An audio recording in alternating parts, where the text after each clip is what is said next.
Bonjour, bienvenue sur ma chaîne. Vous savez que, mon objectif, hein, sur cette chaîne, c'est, d'inciter, à la réflexion, voilà et à la nuance aussi. Et donc, bon, bah, vous le savez, je pense que ça a fait le tour d'internet plusieurs fois, hein, depuis quelques années.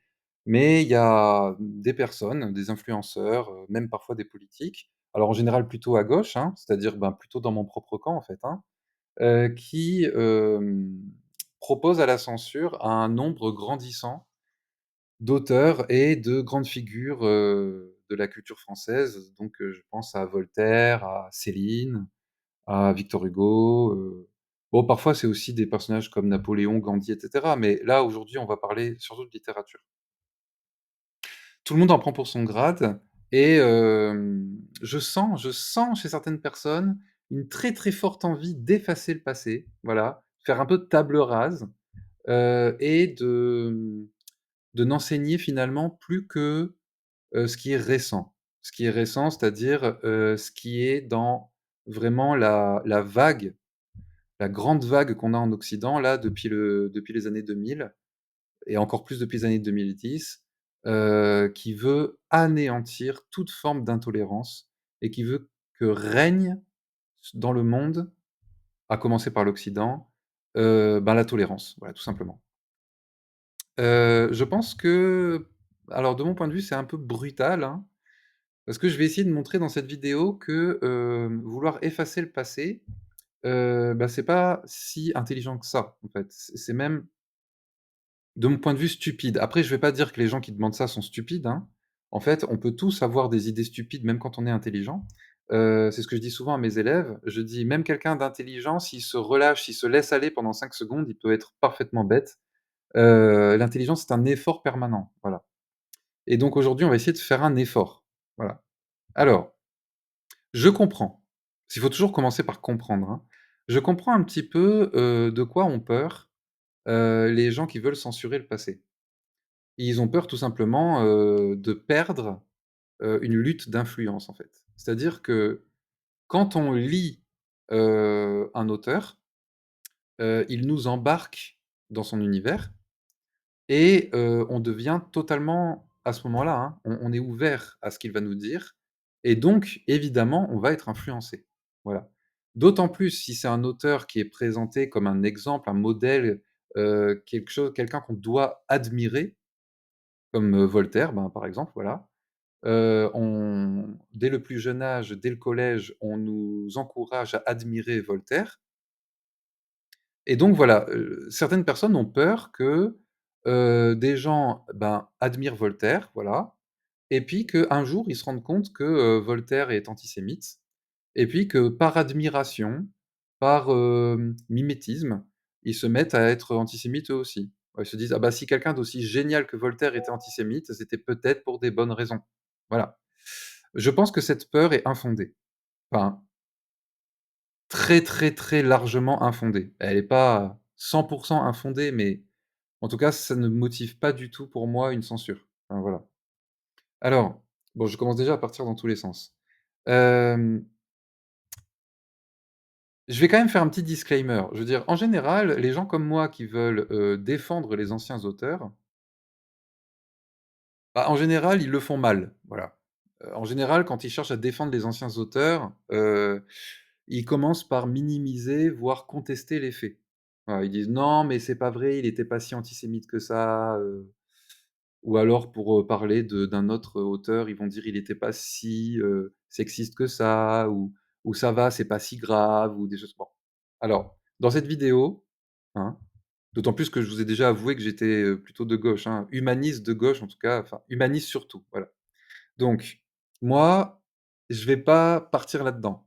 Je vais pas partir là-dedans parce que enfin, pour plusieurs raisons. D'abord, bah, en fait, la plupart des accusations, elles sont parfaitement fondées. Je pense que on peut pas nier que Voltaire est antisémite et on ne peut plus nier aujourd'hui que, ben, je sais pas, Victor Hugo a profité de son aura, pour, coucher à droite et à gauche, que Picasso a fait pareil, que, enfin voilà, il y a plein de choses qu'on peut pas nier parce qu'elles sont totalement attestées. Les auteurs, bah, le disaient explicitement, hein, la plupart du temps.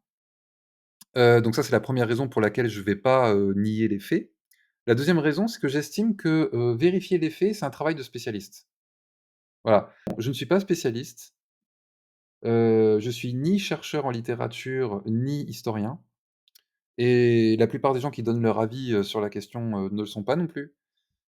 Donc bon, on va éviter d'aller sur ce terrain-là pour éviter, de, faire, bah, la grande spécialité, hein, des Français et peut-être des humains en général, hein, c'est l'ultracrépidarianisme. C'est un mot très long, ultracrépidarianisme et en fait, c'est très courant par contre, hein.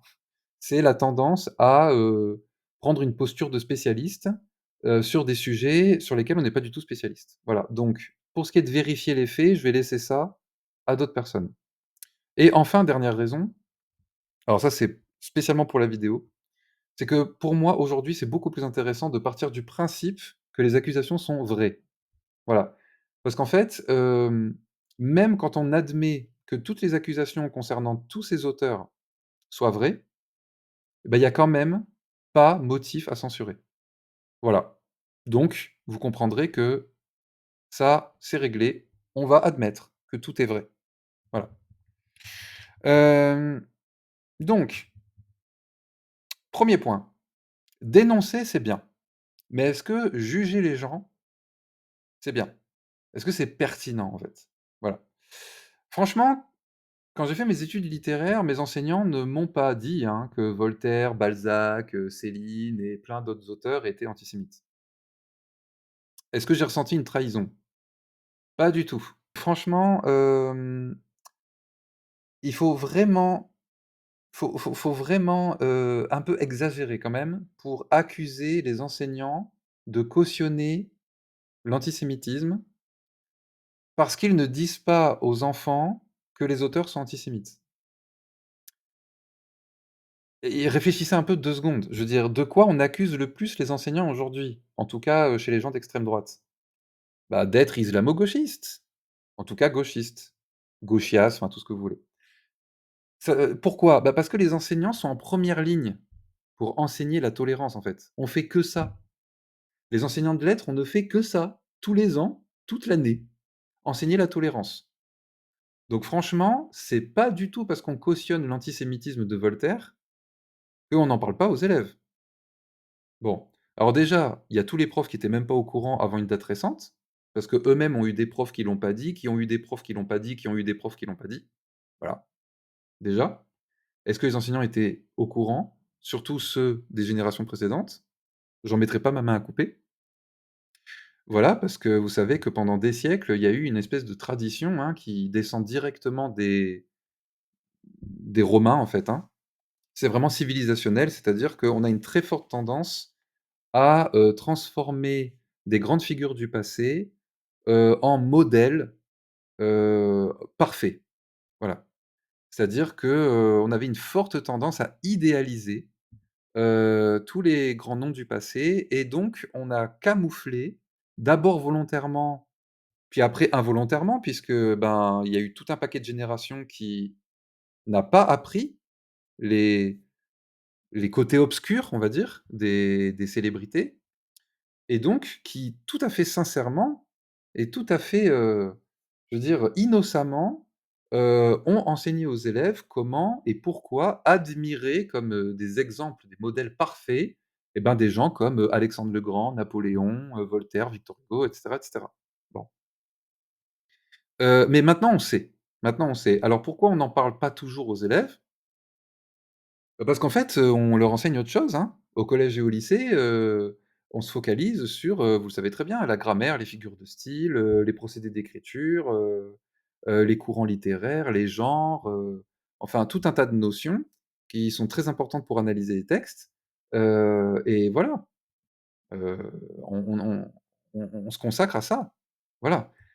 En fac, par contre, là, très rapidement, on commence à approfondir et du coup, à découvrir tout un tas de choses, qu'on pouvait pas voir au collège et au lycée. On n'avait pas le temps, voilà et en fac de lettres, là, on doit rattraper donc beaucoup de choses.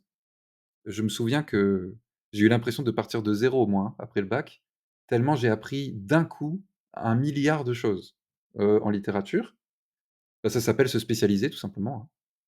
Et donc en me spécialisant, j'ai dû rattraper plein de lacunes, combler plein de lacunes et même en dehors de la littérature, j'ai dû combler des lacunes en histoire de France, même en histoire tout court. Parce que, les auteurs, ils sont tellement ancrés dans leur époque qu'on ne peut pas faire l'impasse sur le contexte historique. C'est ça qui va permettre de comprendre les évolutions dans les mentalités et dans l'art, voilà, dans la culture. Et paf! Justement, bonne transition. C'est dans ce contexte historique que, il faut placer, l'antisémitisme, le sexisme et tout le reste. Ah oui, Voltaire. Je vais surtout parler de Voltaire pendant cette vidéo. Je pense que pour moi, c'est un bon exemple de ce que je veux dire. Voltaire, il a vécu au XVIIIe siècle. Au XVIIIe siècle, hein? L'antisémitisme était généralisé en Europe à cette époque-là. Depuis longtemps, hein, depuis longtemps et pour encore longtemps. Parce que l'antisémitisme en Europe, il a commencé à baisser, après la Seconde Guerre mondiale. Voilà. Donc on détestait les juifs de génération en génération. Ça se transmettait comme une évidence, hein. L'Église catholique, en première ligne, elle accusait les juifs de quoi? Bah, d'être responsables de la crucifixion de Jésus.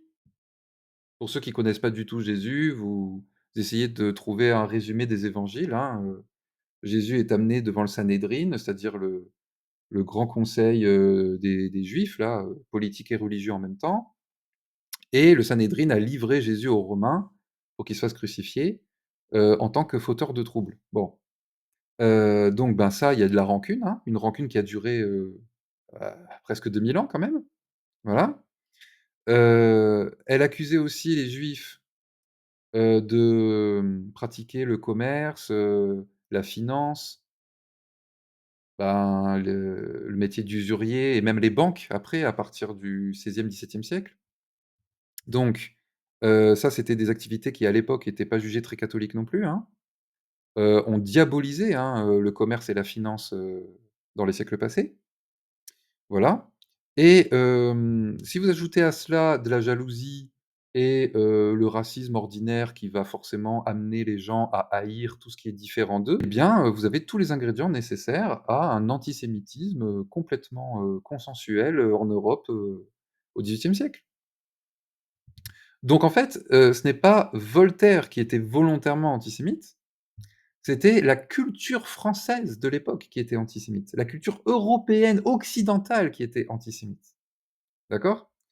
Donc, c'est pas Voltaire qui a un jour, déclaré: «Allez, à partir d'aujourd'hui, j'ai décidé de détester les juifs». Non, non, non, non, non, non. En fait, en Europe à l'époque, c'est de base, au biberon, dès votre naissance, vous détestez les juifs et après éventuellement, vous arrêtez de les détester. Mais de base, si vous êtes pas juif bien sûr, vous détestez les juifs. Voilà. Vous entendez, des propos antisémites tout le temps, des plaisanteries, des blagues antisémites tout le temps et de temps en temps, il y en a un qui va se marrer parce qu'il va raconter comment il a tabassé un juif la veille et tous ses copains sont morts de rire. Voilà, vous voyez l'ambiance, OK? Bon, donc qu'est-ce qu'il faut à l'époque pour arrêter d'être antisémite, en fait? Pour arrêter d'être antisémite, il faut, ben, je sais pas, par exemple, il faut fréquenter des juifs. Bah oui, parce que c'est en fréquentant des juifs que vous allez éventuellement vous rendre compte que c'est des êtres humains, qui méritent de vivre et d'être heureux comme les autres, hein? Mais bon, faut déjà y aller à l'époque pour fréquenter des juifs, hein? Parce qu'ils sont parqués dans des quartiers juifs, ils sont bannis de plein de métiers, une des raisons pour lesquelles ils se sont rabattus sur le commerce et la finance d'ailleurs. Ils sont bannis de toutes les responsabilités, hein. Jamais on accorde à un juif, d'être, prof, maire d'une ville ou d'avoir, un grade d'officier ou des trucs comme ça. Bon, ça commence à s'arranger un peu après, mais au XVIIIe siècle, c'est mort, voilà. Et donc de base, les gens qui sont pas juifs, ils leur adressent la parole, que quand ils sont obligés, quoi, pour leur acheter un truc, voilà. Donc c'est vraiment compliqué. Bon, mais a admettons que, miracle, vous avez pu faire connaissance vraiment avec des juifs à l'époque. Et vous avez quand même, en héritage, reçu, enfin dans votre éducation, tous les clichés possibles et imaginables contre les juifs. Donc il faut réussir à avoir suffisamment d'intelligence et d'esprit critique pour, faire tomber vos clichés les uns après les autres tout seul. Voilà, enfin, par votre propre moyen intellectuel. C'est fort, enfin, on peut pas, c'est difficile quand même, d'exiger de tous les Français du XVIIIe siècle de faire ce travail. Quand on voit la nature humaine en général et toujours actuellement, c'est pas du tout gagné en fait, hein, voilà. D'ailleurs, la plupart des gens qui sont tolérants aujourd'hui, ils ont reçu cette tolérance en héritage, ils l'ont reçue dans leur éducation. C'est la plupart des intolérants d'aujourd'hui, pareil. Donc pour vous libérer de votre éducation, c'est vraiment la croix et la bannière. Il y a que des exceptions qui y arrivent. Voilà. Mais c'est toujours pas gagné. Parce que admettons que par miracle, dans le miracle, vous avez fréquenté des juifs, vous vous êtes rendu compte que c'était des humains comme les autres et cetera et cetera. Maintenant, il faut aussi avouer et assumer que vous n'êtes plus antisémite, dans une société qui est antisémite. On parle du XVIIIe siècle là, hein, d'accord? On parle d'une société où la liberté d'expression n'existe pas, où le concept même de liberté d'expression n'existe pas dans la tête de la plupart des gens. Ils y pensent même pas en fait, que ce soit possible. C'est-à-dire, pas plus que la liberté de penser, la liberté de culte. Oh là là! Je vous rappelle qu'à cette époque, on peut encore se faire tuer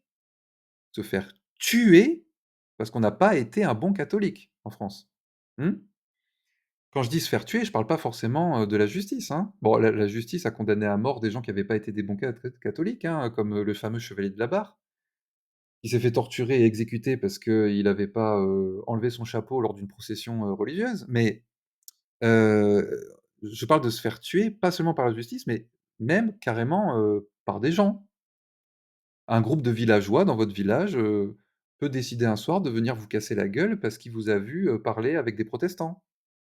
Et les protestants, au siècle d'avant, il y avait encore des guerres de religion, hein, et pourtant ils sont chrétiens, hein. Alors des juifs qui sont même pas chrétiens, laissez tomber, hein. Il valait mieux si au XVIIIe siècle, vous étiez français catholique et que vous ressentiez une sympathie pour les juifs, bah, vous gardiez votre sympathie pour vous, hein. Voilà, heu et vous essayez de continuer de rire, aux blagues, antisémites de tonton Gaston, hein, pour éviter d'éveiller de la suspicion. Voilà. Bon, là, je parlais plus de Voltaire, hein. Attention, hein, je j'ai pas du tout dit que Voltaire était en fait, dissimulait une sympathie éventuelle pour les juifs. Non, pas du tout, pas du tout. Non, non, Voltaire était explicitement antisémite, voilà. Non, là, en fait, j'ai fait une digression, je me suis laissé un peu emporter, parce qu'en fait, je veux juste vous expliquer que nous là, on a beau jeu, hein, de juger les gens du passé, mais en fait, on n'aurait probablement pas fait mieux, heu, si on était né à cette époque. Vous savez, les grands justiciers d'internet là, sur leur grand cheval blanc, qui, distribuent les bons points, les mauvais points, qui font des discours moralisateurs, sur internet, bah, la plupart d'entre eux, s'ils étaient nés, avant 1930, ben, s la plupart d'entre eux, ben, ils auraient bien ri, hein, aux blagues antisémites de tonton Gaston et ils les auraient répétées à leurs potes pour les faire rire aussi. Donc dénoncer, c'est bien. Il faut dénoncer, il faut le dire. Moi, de plus en plus, je le dis aux élèves, je le glisse comme ça, je dis: «Voilà, bon, Voltaire, voilà, bon, faut savoir qu'il était antisémite». Mais donc dénoncer, c'est bien, mais juger les gens du passé, c'est pas pertinent. C'est pas pertinent, parce que si ça se trouve, dans le même contexte, on aurait été, pire, pire, voilà. Et il y a une nuance à faire maintenant. Il y a une nuance à faire d'urgence parce que sinon je vais me faire, démolir par des gens qui réagissent trop fort, trop vite. Je veux dire, ce que je viens de dire là, c'est pas pour excuser Voltaire, c'est pas pour le justifier. Voilà. C'est juste pour comprendre, vous voyez? En fait, c'est ça que font les historiens d'ailleurs, hein. Merci aux historiens d'exister. En fait, quand on veut, avoir des connaissances et pas juste des opinions, il y a plein de nuances à faire aujourd'hui, hein. Désolé pour ceux qui ont pas l'habitude, ça va être du sport, hein. Vous allez avoir mal à la tête, mais, en fait, on peut comprendre les gens, on peut comprendre leur comportement sans approuver leur comportement. Vous voyez? On peut étudier des gens, on peut les lire sans cautionner ce qu'ils disent. Waouh! En fait, on désapprouve, hein. On désapprouve. Moi, je désapprouve ce qu'a écrit Voltaire sur les Juifs.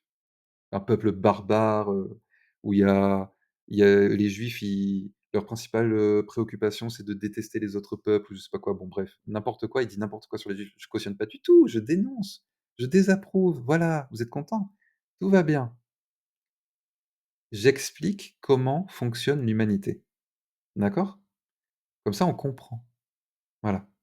Il faut comprendre comment fonctionne l'humanité. L'humanité, elle fonctionne par dynamique de groupe, hein. Les humains, c'est des animaux grégaires, voilà. Ça veut dire quoi? Ça veut dire qu'on a le besoin, en tant qu'humain, en tant qu'animal grégaire, on a besoin d'appartenir à des groupes, d'appartenir à des cercles. Il y a les petits cercles, la famille, les amis, il y a les cercles de plus en plus grands après, il y a, le travail, les collègues de travail, l'université pour ceux qui sont à l'université, le parti politique, le pays, la civilisation. Voilà. Donc, même les gens qui se disent introvertis, même eux, même eux, même eux qui restent tout seuls chez eux dans leur grotte, même eux, ils sont très contents d'appartenir à des groupes, d'introvertis sur les réseaux sociaux et à se raconter entre eux à se partager entre eux à quel point, ils aiment être seuls et ils aiment pas les relations avec les autres humains. Bon, il y a un peu d'ironie dans ce que je raconte, mais je vous laisse méditer là-dessus, hein. Voilà. Nous avons trop tendance à juger les gens comme si, ils avaient, eu parfaitement le choix de leurs opinions et de leurs croyances et qu'on pouvait, du coup, bah, leur reprocher leur choix. Mais soyons réalistes 2 secondes, hein, très sincèrement, qui sur terre est capable de faire un choix parfaitement libre et éclairé, indépendamment de toute influence familiale ou sociétale? Qui? Alors, pour cela, il faudrait avoir atteint, mais vraiment le stade ultime de l'esprit critique et avoir accès à suffisamment de connaissances pour, ben, peser le pour, le contre et choisir. Non, bref, c'est une transition parfaite vers mon second point. Pour l'instant, j'ai juste expliqué pourquoi on doit arrêter de juger les auteurs du passé, hein, voilà. Mais j'ai bien dit qu'on pouvait quand même dénoncer et combattre les idées néfastes. Bien. Et d'ailleurs, je veux moi aussi, hein, faire disparaître, l'antisémitisme et toutes les formes d'intolérance, dans le monde. Moi aussi, je le souhaite alors là, de tout mon cœur. OK? Alors bon, du coup, là, quelqu'un pourrait me dire: «Alors OK, je juge pas Voltaire, c'est, son époque, machin, tout ça, OK. Mais je boycotte ses idées, donc je veux que plus personne ne le lise». En fait, non, toujours pas. En fait, quand on a de l'esprit critique et des connaissances, des vraies connaissances, hein, pas juste une opinion, forgée en 3 secondes, sur un TikTok, hein. Non, non, bah, en fait, c'est pas si simple. Alors pourquoi je lis Voltaire? Alors que je ne suis pas du tout antisémite, que je condamne l'antisémitisme et que je sais que Voltaire est antisémite. Alors pourquoi je le lis? Ah! Bonne question. Bah, parce qu'en fait, je refuse de jeter le bébé avec l'eau du bain. Ouais, désolé, hein, c'est une expression française qui est très, très nulle, très, très moche. Mais bon, si vous en connaissez une autre qui veut dire la même chose, mettez-le en commentaire, mais jeter le bébé avec l'eau du bain, ça veut dire jeter les bonnes choses avec les mauvaises choses. Voilà. Donc et c'est stupide, c'est stupide. Imaginez, vous avez passé une bonne journée, une très, très bonne journée. Vraiment, la journée était géniale, vous vous êtes régalés. Il y a juste eu le matin, un chauffard, un abruti qui vous a fait une queue de poisson dans un virage et sur le moment, vous étiez vraiment furax. Voilà, vous étiez furax. Bon. Mais bon, globalement, c'était quand même une bonne journée. Donc si une divinité descendait du ciel et vous demandait, «Est-ce qu'on garde la journée ou est-ce qu'on l'efface?» Vous allez dire: «Non, ça va, on peut la garder quand même. Il y avait juste un abruti, le matin, mais sinon, non, ça va, c'était cool. On garde». Voilà. Et ben c'est ce que je fais, c'est ce que je fais avec l'art et avec les artistes. Voilà, tout simplement. et si vous me le permettez, je vais expliquer un peu aux ignorants, heu, qui est Voltaire? Qui est Voltaire? Vous savez qui c'est Voltaire? Vous croyez qu'on peut réduire Voltaire à l'antisémitisme? Vraiment? Attention, hein, parce que vous risquez de rapidement passer pour des ignares, hein, si vous partez là-dedans. Voltaire, c'est un philosophe des Lumières, hein. Ça veut dire quoi? Oh, c'est quoi déjà philosophe des Lumières? Ah! Ça veut dire qu'il a fait partie d'un groupe d'intellectuels et d'artistes qui se sont battus toute leur vie pour la liberté de penser, la liberté d'expression. Ils ont combattu la tyrannie du roi de France, la tyrannie de l'Église catholique. Et ils ont fait ça à une époque où ils n'étaient pas cachés derrière leur écran, hein, dans une société, où les libertés sont inscrites dans la Constitution. Non, ils ont fait ça à une époque où on pouvait se faire emprisonner ou exécuter en place publique parce qu'on a dit un truc qui a pas fait plaisir au roi ou qui a pas fait plaisir à l'Église, hein? Voilà. Voltaire, il est allé 2 fois en prison à la Bastille. Il s'est exilé en Angleterre. Il s'est exilé en Suisse. Il a frôlé la mort. Il a nargué les autorités pendant, des décennies, parce qu'il a passé, je crois, 20 ans en Suisse de mémoire. Pendant des décennies, il a joué avec la mort pour défendre ses idées. D'accord? Il s'est même impliqué dans des procès, il était même pas concerné. Juste parce qu'il trouvait la justice, injuste en fait, de son époque. Il s'est mêlé de plusieurs grands procès de l'époque. Il y en a 4 qui sont célèbres, mais je pense qu'il en a fait plus que 4, où il s'est battu pendant des années pour faire acquitter des gens et ça marchait jamais et il réessayait quand même, il s'est pas découragé parce qu'en fait, chez Voltaire, c'était trop puissant de défendre les opprimés. Alors, pas les juifs, d'accord, mais les autres opprimés. Voilà. Et les juges que Voltaire allait emmerder, les juges, ils rêvaient de voir la tête de Voltaire au bout d'une pique et ça aurait très bien pu arriver.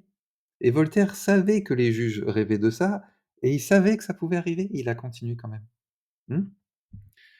Et la plupart de ses livres, ils ont été interdits ou censurés, il continuait quand même à écrire, hein.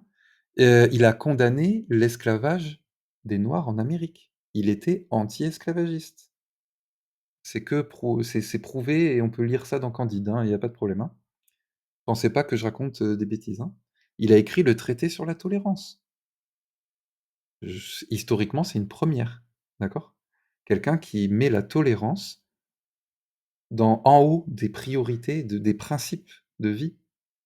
C'est une première, hein, c'est une première. Il a participé à l'encyclopédie.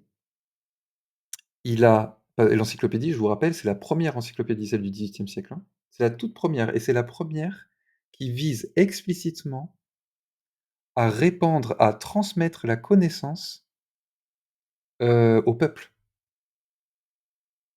Parce que l'essentiel, pas tout, hein, mais l'essentiel des livres, scientifiques de l'époque était écrit en latin et n'était pas, spécialement, de la vulgarisation, quoi. C'était réservé à des spécialistes. Bon. Il voulait que les gens apprennent des choses et l'école de Jules Ferry, elle n'existait pas encore, hein, au XVIIIe siècle, hein.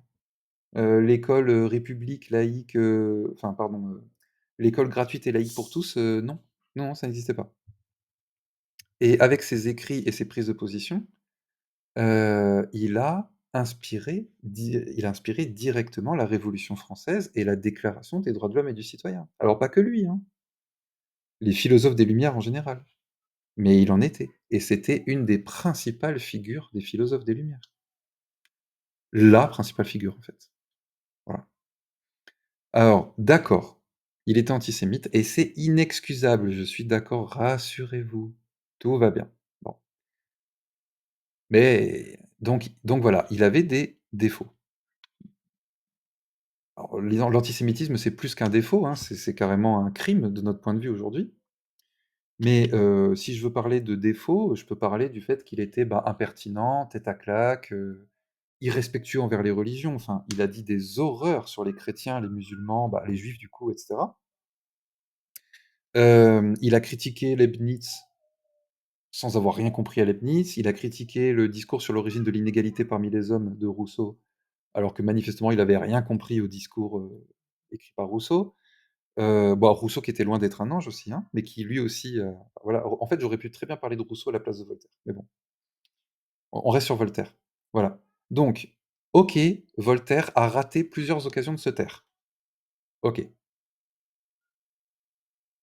mais ne le supprimez pas, ne le supprimez pas. Arrêtez arrêtez de croire qu'on cautionne tous les propos d'un auteur à partir du moment où on le lit. Arrêtez de nier l'existence de l'esprit critique parce que ça, c'est insupportable. Vous savez, quand je lis un livre, non, parce qu'au bout d'un moment, c'est vexant, hein, quand même, hein. Mais vous savez, quand je lis un livre, je n'absorbe pas passivement tout ce qui est écrit dedans, hein.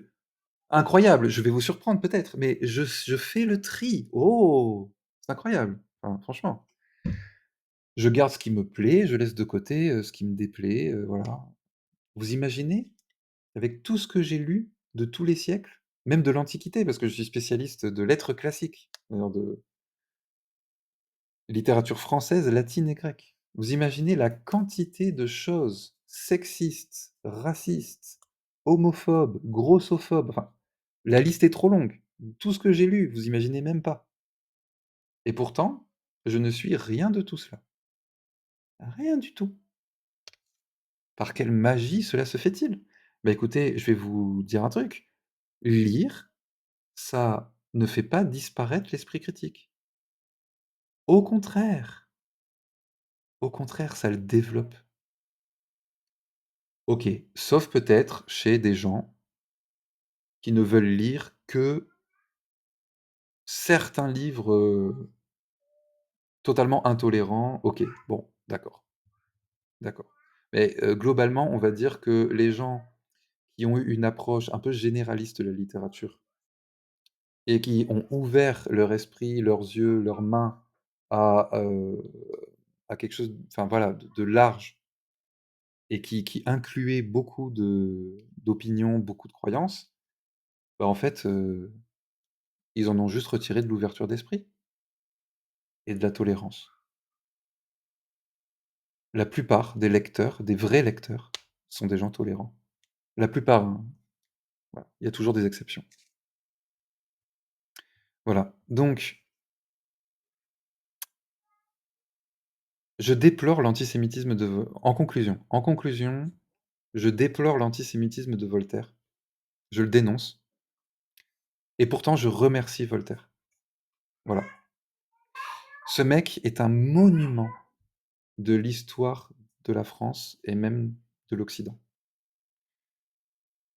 Ses idées ont tellement compté dans l'évolution des mentalités qu'il est essentiel de reconnaître son importance, de reconnaître tout ce que nous lui devons.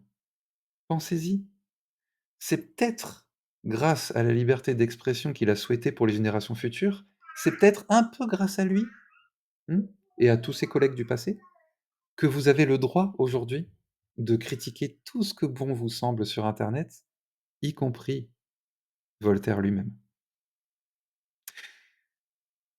Merci de m'avoir écouté, prenez bien soin de vous et ce que je nous souhaite toujours à la fin de chaque vidéo, réfléchissons bien. À la prochaine.